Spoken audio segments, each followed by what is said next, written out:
Santa Rita Jail near Oakland, California is the 5th largest in America. Jail can be a world of violent gangs, hundreds of cliques that bring rivalries and vendettas from the streets behind bars. Here, Sam, tell some Daniel gangster, you know what I'm saying? For many, life here means making a choice: join a gang or live without protection. You've got to run with somebody, because if you're out there by yourself, there are sharks watching you left and right. Jail becomes a proving ground where old-time gangsters teach youngsters the ropes. You're supposed to respect your race. You always try to stick with your race. Trying to stay a step ahead of these gangsters is the jail's gang unit, working to keep the peace in a world fraught with hidden danger. The majority of them probably do have weapons right now. It could be just a small razor blade stuck in the side of the cheek. It could be anything. It's a constant battle for control between the deputies and the prison gangs. This morning, in the staff muster room at Santa Rita Jail, deputies are arming themselves with flak jackets and non-lethal weapons, all in preparation for a shakedown. Just hours earlier, a deputy was attacked by an inmate. We're going to be going out to, starting out with Housing 33. We're going to be doing a shakedown in that housing unit. We did have a deputy that was assaulted this morning, as you guys know. We're just going to go back down there and reestablish some control and remind these guys that this is our house. Are we ready? Yep, we're ready. The assault happened in the early morning hours. During a routine transfer, an inmate saw his opportunity and struck. Jail is a world where violence is a constant threat. In cases like this, the response must be swift, measured, and decisive. And when deputies head out into general population, they have to be prepared. Inmates may resist or fight back. Each situation is different, and the jail must respond with the appropriate force and numbers. In the case of shakedowns, the element of surprise is key. East side, gentlemen, I need everybody on your feet. Do not go to your drawers. Get up, get dressed. Searches like these are a fixture of life here at Santa Rita Jail. But when a deputy is attacked, everything becomes more intense, and even the slightest show of defiance can get an inmate handcuffed. Turn around, put your hands behind your back. Stop. Let's go. The deputies search every cell and turn over every bunk. Their aim is to find contraband, like weapons, drugs, and alcohol. Already the search is getting results. They uncover dozens of containers of homemade alcohol called Pruno. Throw some sugar in there and apple juice, and then just tighten it up, and it just starts fermenting. It's the catalyst for a lot of fights. People start drinking, and they get that liquid courage, and then a lot of fights break out. We do this on a routine basis. However, if you're going to be that housing unit that today you're going to threaten our staff, well, we move you to the top of the list. And today, they threaten our staff. Based on an assault that took place this morning, we move them to the top of the list. More than 150 inmates will be searched today, yielding gallons of alcohol. But the fight for control here is never ending, driven by one simple fact: this is the 5th largest jail in America.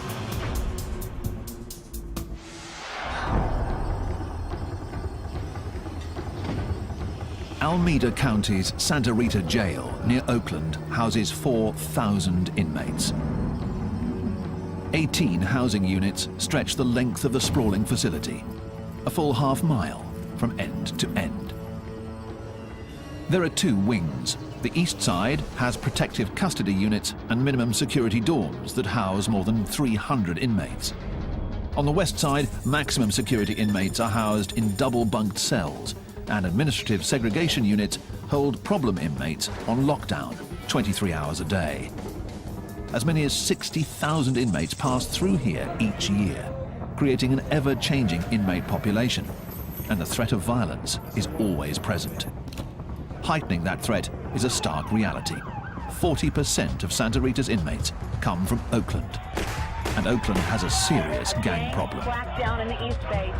A barrage of bullets. Another deadly shooting in Oakland. We got the 9. The gangs here have contributed to a violent stretch in Oakland. More than 100 murders 4 years running, and over 22,000 violent crimes. It all adds up to a steady stream of fresh arrests, headed straight to Santa Rita.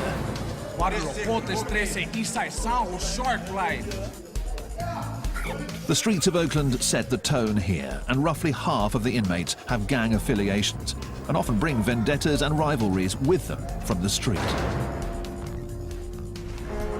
Keeping control means constant vigilance that begins the moment inmates walk through the door. Deputy Terry Carson is working at the intake area, known as ITR.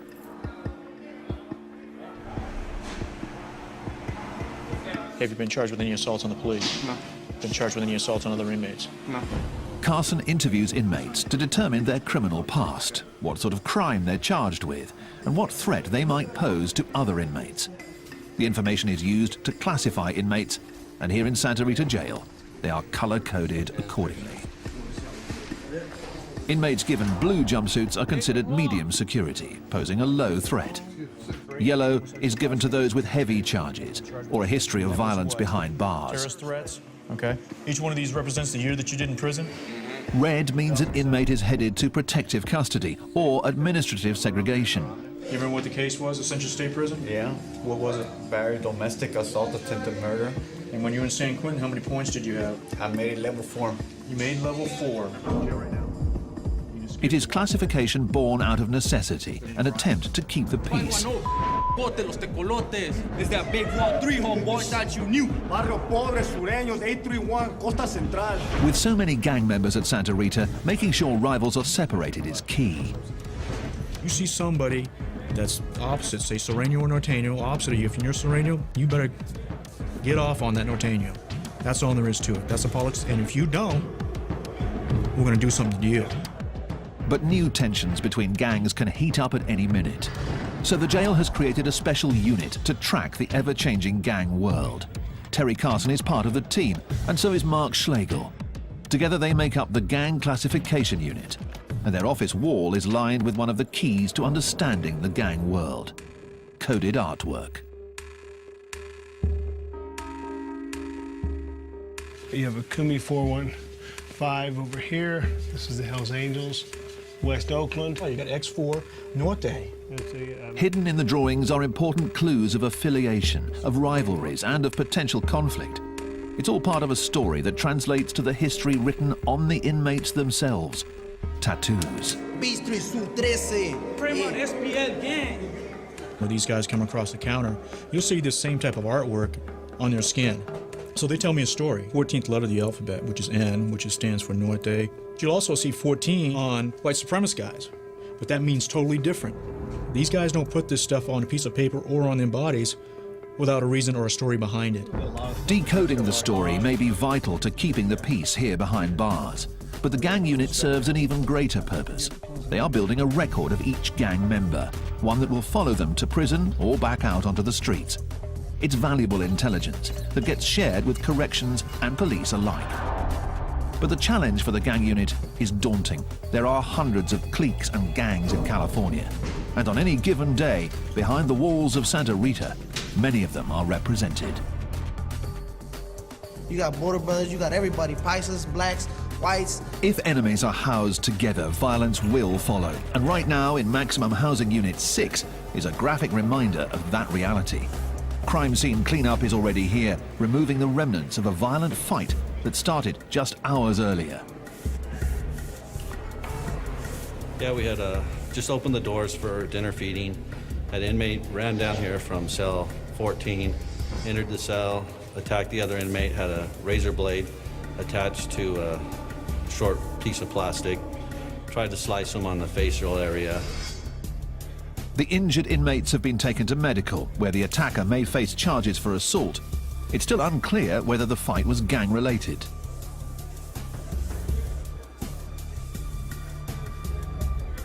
Here's a tier, and here's like the bottom floor.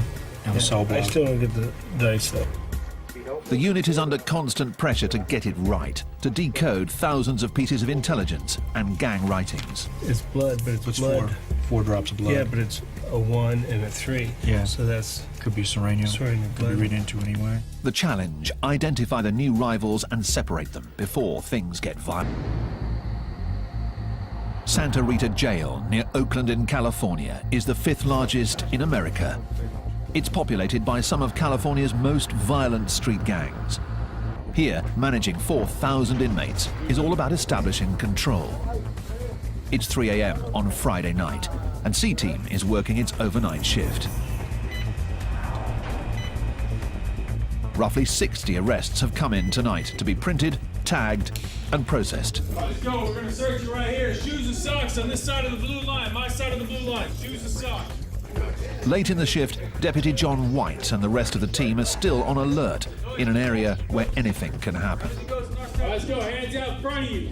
This is intake, transfer, and release, known as ITR, and it's where arrestees become inmates. We're real careful at this point. This is our most dangerous portion of ITR.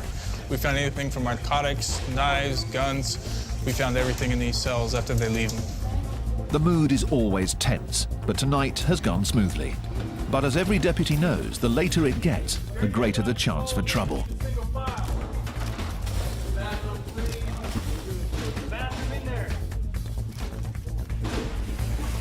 We're roughly 10 hours into our shift right now. Every minute, every second, you have to be attentive to all your surroundings.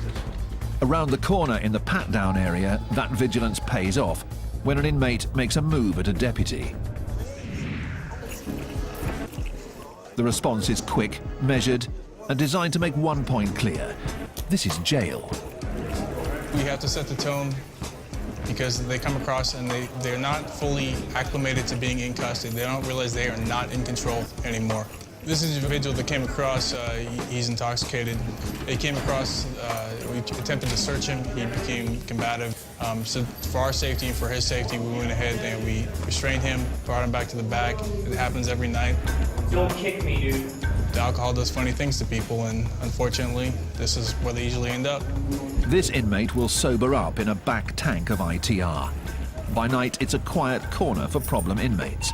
But in the morning, the mood changes radically as ITR transforms into the bustling hub of the jail.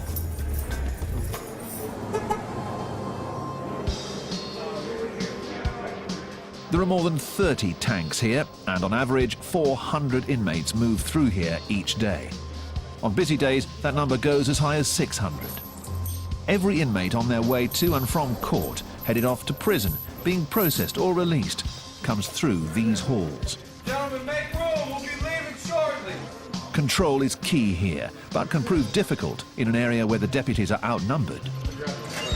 You've got, anywhere from 8 to 12 people on a shift working down here, but at any given time, you could be working with up to 300 inmates. It's 1:50. That means it's the last bus before count goes up. So let's get it done. Noise check it. With so many inmates to keep track of, on busy days the system backs up. That can create tension, especially in the larger tanks, known as the bullpen. Typically there are less than 20 detainees in here. When deputies fall behind, that number rises, and the bullpen heats up. On a hot day in the middle of July, you open the door and it's literally like a sauna hits you in the face. You can feel the moisture in the air. It's kind of like when you open up your oven at home after you've cooked something. I mean, the more bodies that are in the tanks, obviously, the hotter it gets in there, the more talking going on, and tempers tend to kind of flare sometimes. It's all concrete, and you just sit in there, it get hot, the vents start blowing hot air, it's stanking, people farting and complaining, and next thing you know, somebody say something, and there it go, boom. It's like fire to gasoline. That's all it takes, you feel me? Open holding tanks are used at jails across the country. With a mixture of inmates all on edge, the atmosphere is tense and flare-ups are imminent. Away from the deputy's view, fights can break out at any moment and escalate as other inmates within the tanks become involved. Stand by, gentlemen. I'll be right back. The ever-present threat of fights keeps the pressure on the ITR staff. Inmates can't avoid the bullpen, so it's vital that the deputies get them out or back to the cell houses fast. Does everybody know the rules? As the day comes to an end, Deputy Scott Brandon moves more than 60 inmates back to the units. Right shoulder, right wall, single file line. The second rule. Shut up. With the inmates unshackled, there's one basic goal: keep them moving. You want to kind of keep them going in the same direction with a minimal amount of distraction. So if you can get them moving all in the same direction that looks like somewhat of a straight line, then to me you're doing your job and you're getting it done. Because the whole goal is not to get into a fight with everybody you see. It can't run like that. And the long and short of it is these aren't children, these are grown men. So they're gonna act the way they're gonna act. For inmates, leaving ITR marks the end of a long day. But for those returning to cell houses like 34, the stress is just beginning. Talk and get you talk some gators, close the book. Won't you take a closer look? Closed casket pressure cook. And I'm the peer pressure that your teacher talking about. Toss a go off the tier to teach him not to run his mouth. And I'ma run with it. There are 328 inmates here, the maximum allowed, and just 2 deputies overseeing them all. During free time like this, known as pod time, it's loud, crowded, and governed by a code set by the inmates themselves. Inmates like Chris Card. It's mostly respect your race. You always try to stick with your race, you know what I mean? In this particular pod, we got the black hole where we're sitting at. From this bunk on down, we try to keep it all African Americans. And toward the middle, the other diversities, they break up into different sects, you know what I mean? It's a separation that is stark and visible throughout the cell house, a racially divided world that inmates believe promotes the peace. Yet the racial divide here hides a more deep-seated separation. In this dorm, as with most cell houses here, the gangs are watching. Every table, every staircase, every phone is territory to be marked and held, much of it claimed by the dominant gang, the Notorious, who have their own bylaws and codes, rules followed by former gang members like Lucky. Everybody has a role, okay? It's like a body, you know? Like, everyone has a role in the gang. Everybody does. Because no matter if you're way up here or way down here, you're still contributing something. Say that there's a cell right here, okay? And this door opens 27 times a day. My job is to be in this cell and watch that door. And I jot down every time that door opened. Okay? That's my job. I'm part of something. I am doing something. When you're in a gang, in a Norteño gang setting, it's by law you work out. If you don't, you will be disciplined and you'll be dealt with accordingly. That's the way it is. The gangs and codes here provide a structure, making it both a jail and a recruitment ground. Though inmates claim that segregation keeps the peace, fights do break out. And when this happens, it's each race and each gang for themselves. Me, my understanding, all my we gonna rock. If it go down, we gonna rock. Ain't no hands down, no question about nothing, man. If it kick off, man, we finna get on top of your helmet, man. Straight up, take no prisoners, cause you ain't about to, I'm not finna go home in no bag.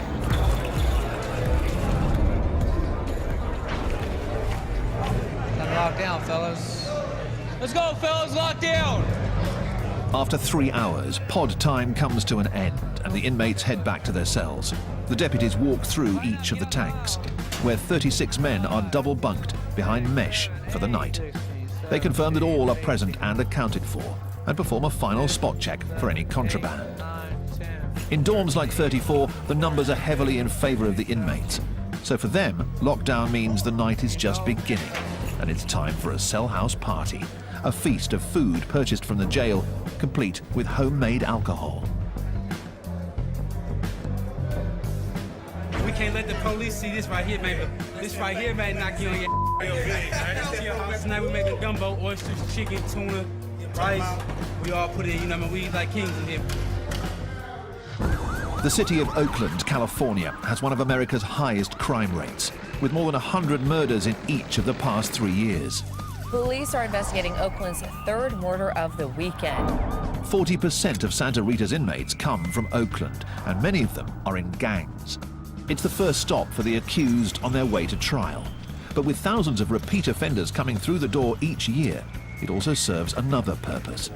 Santa Rita is like a training ground for prison. On the jail's east end, Dorm 34 is heading outside for a weekday ritual. Yard call. All 328 inmates are out together, and while it may seem like a time for recreation and games, there's much more going on. than meets the eye. From the guard tower above, deputies Mark Schlegel and Terry Carson of the Gang Classification Unit look on. Being able to sit up here and watch people work out in the yard, you can see if there's tensions going on, who's got some authority, and who the bodyguards are. As you look down here, you can see that all our Northern Hispanics are down here at the end of the yard doing their workout program. Push-ups and all the different types of exercises they got going on, and then talking about business at the same time. And they're positioned in certain places to keep an eye out of what's going on, you know. If you look down there, you see a guy, he's all by himself, standing by them pull-up bars right down there. See how he's standing there with his back to them guys working out? He's standing guard. The yard is all about territory. Different gangs carving up their own sections, their own turf. Norteños control the handball courts. Black gangs rule the basketball court, and other Latinos on the volleyball court. The yard has a strict set of rules set by group leaders. What you have is you have every faction out there. You have Black, BGF, Blood, Crip. You got the Northerners and the Southerners. You got Whites. I don't want to deal with nobody else, no other race. They're not going to get in my way. You're not going to step on my game. You know, that's it. You stay on your side of the grounds. I stay on mine. You cross my ground, it's over. You know, I will kick the yard off. I don't care. The rigid structure can be seen almost everywhere. And in a jail dominated by gangs, going it alone seems a difficult option. You've got to run with somebody, okay? Because sooner or later, you're gonna get caught up in a situation where who are you gonna turn to? Yourself, you know? Because if you're out there by yourself, there are sharks watching you left and right. They're gonna come and try to use you. They're gonna come try something to get over on you. That's how it works. And these guys, I would say a good majority of them probably do have weapons right now. It could be just a small razor blade stuck in the side of their cheek, or it could be, you know, a toothbrush that's sharpened down in their sock. It could be anything. The threat of violence is just one part of life on the yard. For inmates headed for serious time, the yard is also a proving ground, and the lessons learned here are carried forward to prison, where the stakes are even higher. Many of California's most infamous prison yards are dominated by hardened gangs, and their clashes can be deadly.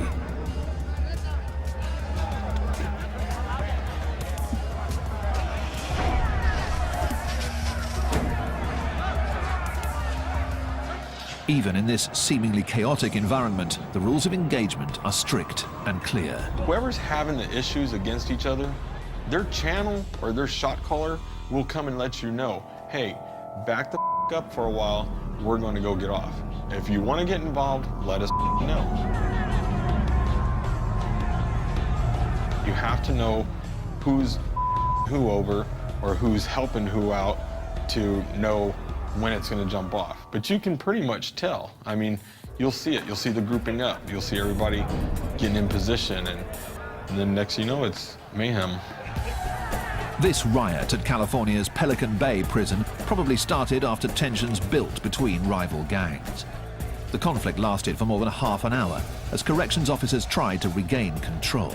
In the end, more than 20 inmates were injured. The threat is always there. You could walk past some guy and look at him just like, you know, the sun be in your eyes, and you look at him with your eyes like, you know, and then he'll run up on you. What the hell are you looking at?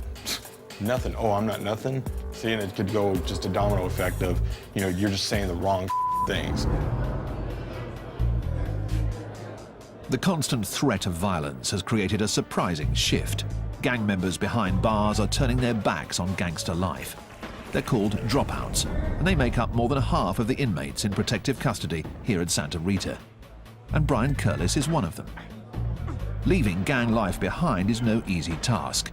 Curlis is in on a parole violation and is waiting for his sentence, which could mean a return to prison.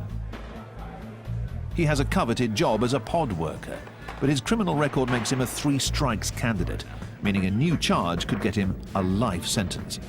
And as a former gang member, the aggressive mentality runs deep. It's like now I'm a worker here. I tell people straight up, if you don't like the way I'm doing something, here's where I live. Come and see me at breakfast, you know? I don't have no problem with it. But at the same time, I don't want to get in a fight because I'm a 3-strike candidate, you know? It's like, I don't know. Curlis is walking a fine line. One slip could land him behind bars for 25 years to life. Santa Rita Jail holds criminals from some of Oakland's most dangerous gangs. For gang members, cell houses and yards are a harsh training ground where the inmates are indoctrinated into the gang code. For the deputies, keeping the peace is a never-ending challenge that requires more than just watching over the inmates. It requires constant surveillance and vigilance. And today, in Dorm 32, deputies Carson and Schlegel of the gang unit are following up on some fresh intelligence. Time for pod time, pod time. Lower tier, stay off the carpet. Upper tier, stay off the stairs. Once all the doors are closed, I'll flash the lights. Again, this is pod time. Apparently about a week ago, from the information we're getting, they removed some of the guys that had a lot of say in this pod for the Northern Hispanics. They were taken out. And during that time, that kind of, you have a void there, so there's always going to be a little power struggle within the group to say who's going to step up and call the shots. In the rigid gang structure behind bars, the shot caller is the one in charge. He runs the dorm, decides who fights who, but he also keeps the peace. Without him, even more fights could break out. So the gang unit is trying to figure out who is stepping up next. Figuring that out can be tough in this constantly shifting environment. One of the things that they do as leaders is to help train everybody else that's coming in here, or make sure that people understand, you know, the structure in there. This is a county jail. When you're in the county jail, it's not like we're in prison where people are in there for years at a time. They're in for short periods of time, and so there's a lot of turnover and there's a lot of people coming and going. That constant turnover is one of the key challenges to keeping control here. Santa Rita sees nearly 60,000 inmates each year from all over Alameda County, so rivals from the street can easily end up housed next to each other, and that can spell trouble. Just as the jail is constantly looking to classify any incoming gang members, the gangs themselves have their own strict classification process. And just like the jail, it begins from the moment an inmate walks into a new cell house. When they come in, they have to check in, and when they check in, they have to give, from the time they started coming into custody, first crime that they ever committed to up until now, they have to list each and every crime that they committed, where they went, where they stayed, what state prison they were in, who this cellie was, and all that stuff. So they have to have that track record there. It's like writing up their resume. These gang resumes are compiled on notes and are the key means of communication between the gang members. The writing on the note is tiny, called micro-writing, and some get moved throughout the facility and checked out for intelligence on new inmates. Information flows from one end of this facility to the other end of the facility on a daily basis. And the reason why it does that, and our central location, a point is, if they want to get information out, they can put it on laundry carts, they can put it on our food carts, and go back to our kitchen area, which our minimum inmates work. And if they want to get information for, say, Housing Unit 7, the worker can come out there and put it onto a food cart or a laundry cart. It's an underground background check, a poll taken of the inmates in the jail to see whether a new arrival checks out and can be trusted. If a new gang member checks out, he assumes his role in the gang structure. If the information doesn't check out, the consequences can be severe. And over in the muster room for the maximum security side of the jail, a unit is gathering for an urgent mission. A deputy has intercepted a note that contains hints that there's a weapon in Housing Unit 7. And there's additional intelligence that an attack is in the works. One of the guys in B-Boy Pod is saying that they have a weapon, one RB constructed into a tomahawk. We're assuming RB is a razor blade.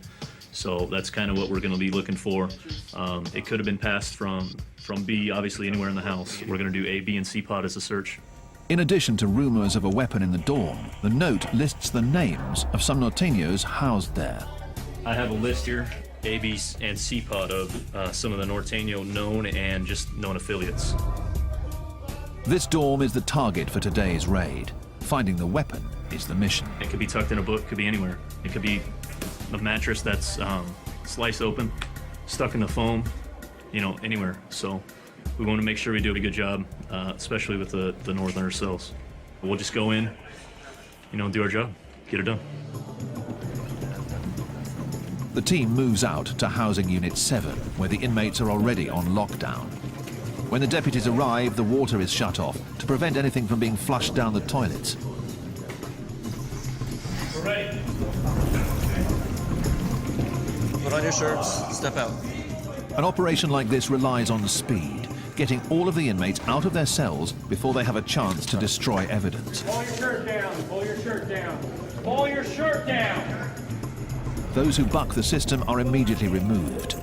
Once out, the inmates are patted down and then placed in holding areas as the search begins.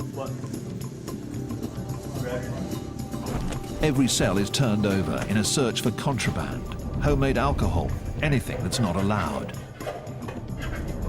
But the real focus is a potential weapon.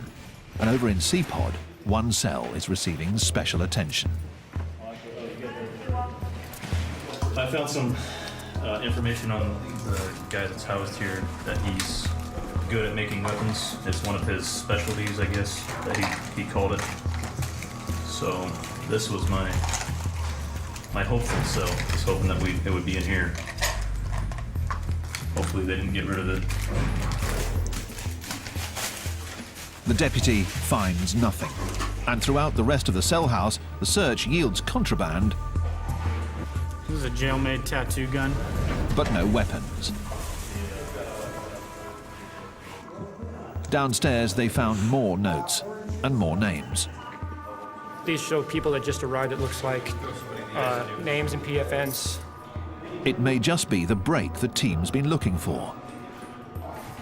A deputy takes the notes back to Carson and Schlegel of the Gang Classification Unit for inspection. This is from C-Pod. This was an F-Pod. Okay. The fresh intelligence demands immediate attention. This is kind of interesting. Look at that. Decoding the writing is a tedious job, but buried inside could be more important information about gang members, weapons, and even new hits. Okay, and we know this guy. It will take hours to pore over the micronotes. So back in Cell House 7, the search for the contraband continues, and the deputies have had a lucky break. One of the envelopes was addressed to a cell in F-Pod, Cell 1. We understand there's a newer guy that's over there of the Notorious affiliation, so we're thinking that they may have something over there as well. The focus of the search narrows. Now, rather than searching an entire pod, the team moves in on 3 cells, and one of them is the real target. The inmates are quickly removed, and the deputies move in, checking mattresses, combing through books, but still no weapon.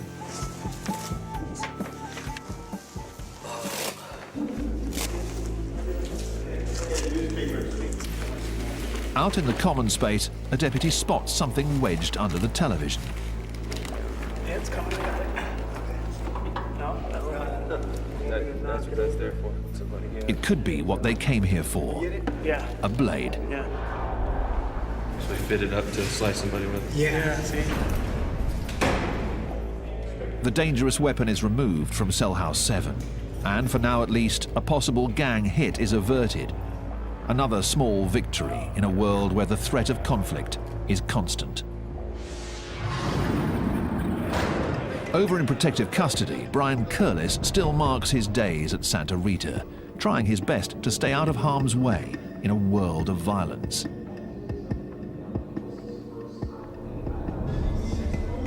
Curlis is on a parole violation, but has turned his back on gang life. It's a decision that makes him a constant target, even here in protective custody.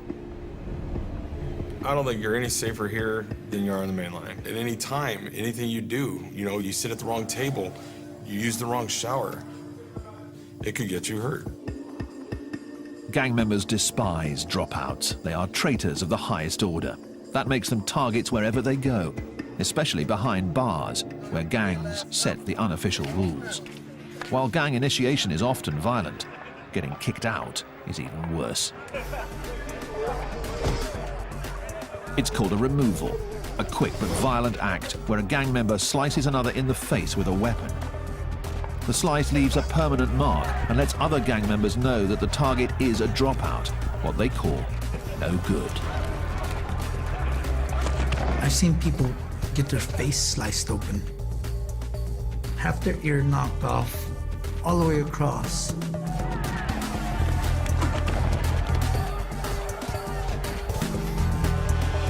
be a dropout, you know, it's like you're hated. You're hated a lot. People literally 100% want to kill you.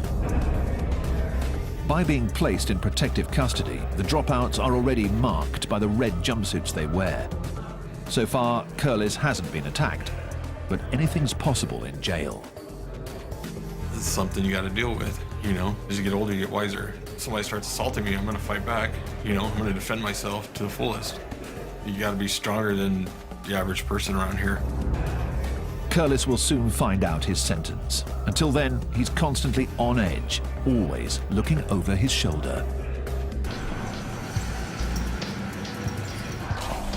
Santa Rita Jail is a revolving door for some of Oakland, California's most violent gangs.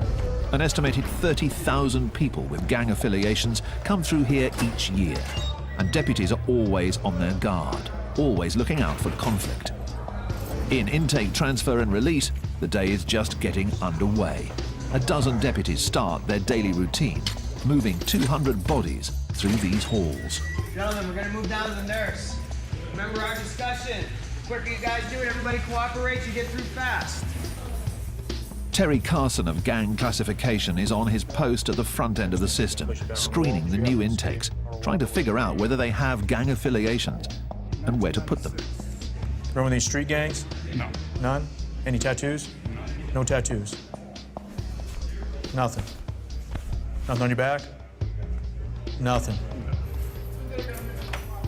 The process of classification here is never-ending. It's a process designed to keep rival gangs separated and violence from breaking out. Despite their best efforts, clashes can happen at any time. Clashes that escalate as staff step in to break them up. Out on the maximum security wing, in Housing Unit 4, a deputy has been caught in the crossfire while breaking up a fight between 3 suspected gang members. The inmates are already on lockdown as an investigation is underway, and the pod is littered with the remnants of a brawl. The deputy on duty is still shaken after having a chair thrown at him. A search of the pod after the fight, all inmates were searched and jail-made weapons were located within the pod. It makes you think when you go running in there to protect these guys, if somebody's gonna stab you and or hurt you also. It could be a trap, you never know. In an isolation cell, the inmate who threw the chair is still being questioned. Threw a chair. Threw a couple of chairs actually. To protect yourself? Yeah. The door closed. The deputies suspect that the fight was between rival gangs vying for power in the cell house. Since a deputy was involved, the punishment is stiff. This inmate may face new charges and more time for assault. Assign me a charge, really? Yes, you are.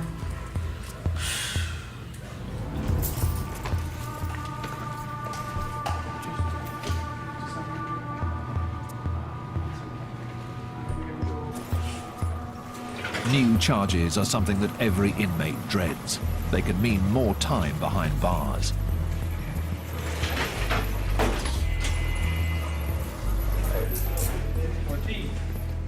Former skinhead Brian Curlis is trying to steer clear of getting new charges of his own. He's shipping out of Santa Rita, headed back to prison. Leaving jail behind means returning to a world where the convict code runs even deeper. As a gang dropout, he'll face challenges daily. But as a 3 strikes candidate, those challenges could have serious consequences.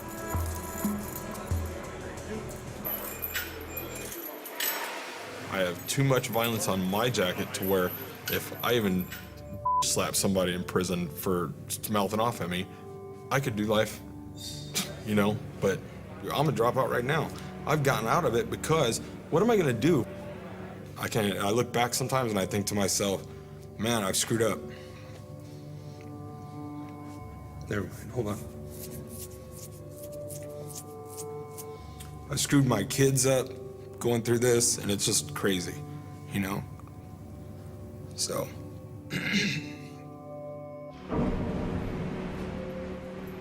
Curlis's sentence is 250 days. 250 days to toe the line and steer clear of fights. If he fails, it could mean a life sentence. The prison bus leaves, signaling the end of another day. Back in the cell houses, the evening brings with it a familiar sight. Deputies have formed a squad and are making their way across the yard. It's another shakedown, another attempt to remind the inmates of who's in charge. The battle for control between gang members and deputies never ends. Join cops patrolling the drunken states of America in a brand new look at US binge drinking next Thursday at 9. Stay tuned for Seconds from Disaster.